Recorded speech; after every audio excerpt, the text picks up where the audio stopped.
Kad sam ovo prvi put stavio u tlo, vrt se doslovno ispraznio od krtica. Bio sam ugodno iznenađen rezultatom. U nastavku ću vam opisati 3 snažna načina koja tjeraju krtice, ali i miševe te štakore. Najbolji učinak postiže se kada se sve metode koriste zajedno. Krećemo s tekućom mješavinom koju krtice jednostavno ne podnose. U posudu s oko 200 ml vode najprije se dodaje ricinusovo ulje. Ono ima specifičan, težak miris i okus koji u tlu stvara izrazito neugodan osjećaj za krtice dok se kreću kroz svoje hodnike, zbog čega vrlo brzo napuštaju to područje. Nakon toga se ulije oko 300 ml kiselog mlijeka. Njezin kiseli fermentirani miris snažno djeluje na izuzetno osjetljiv njuh krtica i za njih predstavlja znak opasnosti i neprirodnog okruženja, pa takve tunele instinktivno izbjegavaju. Zatim se dodaje žlica ljute mljevene crvene paprike, čiji jaki spojevi dodatno nadražuju njihova osjetila i stvaraju trajnu nelagodu. Na kraju dodajemo žlicu mente, čiji prodoran miris preopterećuje izuzetno osjetljiv njuh krtica i stvara im osjećaj opasnosti u tunelima. Zbog tog intenzivnog mirisa krtice izbjegavaju područja gdje je menta prisutna i sele se dalje.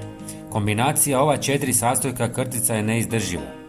Smjesu je dobro ostaviti nekoliko sati da odstoji, a zatim je uliti izravno u krtičnjake. Po potrebi se može razrijediti dodatnom vodom ili pojačati s većom količinom sastojaka ako želite jači učinak.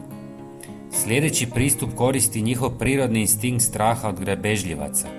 Mirisi pasa i mačaka za krtice znače neposrednu prijetnju, pa takva mjesta smatraju nesigurnima. Kada se dlaka ili izmet unesu u zemlju ili postojeće podzemne prolaze, krtice se u većini slučajeva povlače i sele dalje. Prije nego što otkrijem posljednje rješenje, napišite mi u komentarima kako ste se vi borili s krticama. Možda imate još učinkovitiji savjet. Hvala vam na tome. Zadnja metoda je solarni elektronički repelent koji se postavlja u tlo i proizvodi blage vibracije i impulse. Ti signali krticama stvaraju osjećaj nelagode i ometaju ih u snalaženju kroz podzemne hodnike. Budući da radi na sunčevu energiju, ne zahtijeva dodatne troškove, kemikalije ni posebno održavanje. Takvi uređaji mogu se pronaći u većini većih trgovina i uglavnom su cjenovno prihvatljivi.